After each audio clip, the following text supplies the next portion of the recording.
Most people quit habits that are actually working, not the useless ones.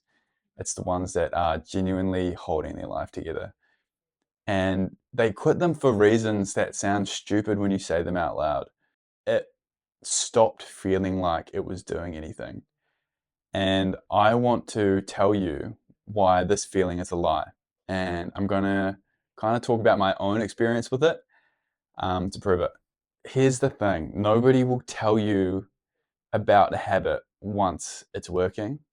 When it's working, it feels like nothing. You don't feel the floor holding you up, you just feel normal. And so the better your routines get, the less dramatic it feels. And if you're measuring progress by how intense something feels, you'll decide it's not doing anything at that exact moment. It's doing the most. And that is the trap. It's the absence of drama that feels like the absence of progress. So people walk away from things that keep them upright.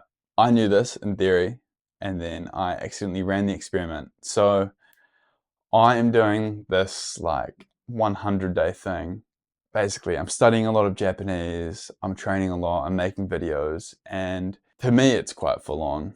Maybe not to other people, but around day 50 I took 4 days off. Good reason. A friend of mine moved to Nagoya, he's been here for months, and we've both been too flat out to meet. And since I'm leaving the country in like 2 days, it was like now or never. So don't regret it. Right call. I would make it again. But because I track basically everything during this challenge that I'm doing, I got to see exactly what happens when you do this sort of thing. So one of the things I test almost every day is my pitch perception. So it's like a Japanese language test. Anyway, the day before I left, I got my first 100% accuracy pitch perception, and 4 days off, I come back and it's dropped back down to 80%. One thing I noticed as well was like keeping up in class was just so much more difficult. My energy was just on the floor. And the part that just got to me was clawing my way back to baseline, like back to the gym, back to a good sleep schedule. It was generally miserable. Like it just took way more effort than it did a week before. Like it kind of felt like when you're on a treadmill that's going really fast and you step off it, stepping back on it is going to take a lot of concentration and effort to return to that speed without falling off. And so the point I'm trying to make is nothing dramatic is happening on the good days the week before. And that's the point. Like the daily work feels like nothing because it's working. And you only see how good you're going once you step off the treadmill and look at it. You should judge your habits by what happens when you stop them. If you are doing something consistently, judge it by like, what would happen if I actually took a week off? It's usually the boring things that stop your life from falling over, and they're always worth more, I think. And then there's a second half to this. Say you do stop the habit. It is considerably difficult to get back in, especially when you have an all or nothing mindset. When you take a break or something, your brain wants to file it under a failure. Like, oh, I fell off, I broke the streak. But catching up with a friend isn't failing. It's a good decision that isn't following the plan. And I think those are two completely different things that the all or nothing brain will treat the same. That kind of collapse, I didn't follow the plan, I failed, why bother, is actually what ends up ending the people's projects. Not the day off, but it's the story that people tell themselves about the day off. So you got to split this question. It's, was it a good decision and did it follow the plan?